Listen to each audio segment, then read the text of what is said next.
Eddy current બ્રેકિંગનું આ સાધન છે. નવા પ્રકારની બ્રેકિંગ સિસ્ટમ શોધાઈ છે.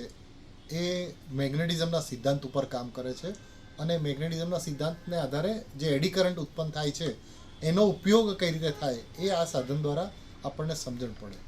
તો સૌથી પહેલાં તો સાદી બ્રેક કઈ રીતે લાગે છે આપણે જોઈએ.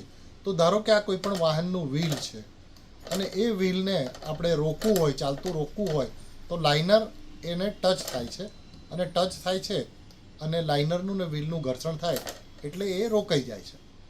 એટલે જ્યારે બ્રેક લાગે ત્યારે લાઇનર ઘસાય છે. સમય જતાં આપણે લાઇનર બદલવા પડે છે.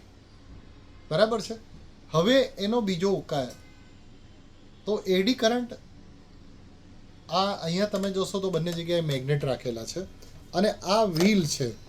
એ વ્હીલ જ્યારે આપણે એને ગોળ ગોળ ફેરવીએ અને લાઇનર જ્યારે નજીક લઈ જઈશું, એટલે કે મેગ્નેટ જ્યારે નજીક લઈ જઈશું તો તરત એ ઊભું રહી જશે.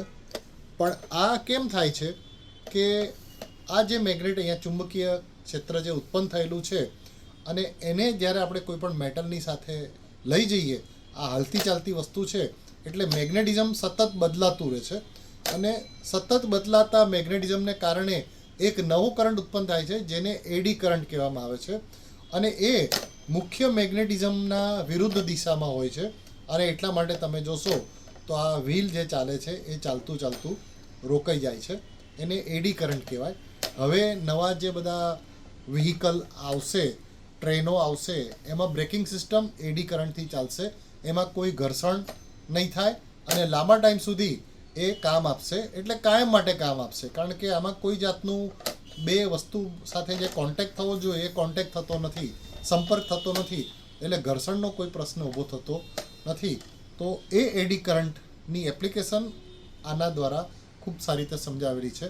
હું ધનંજય રાવલ, અંકુર હોબી સેન્ટર, અમદાવાદ.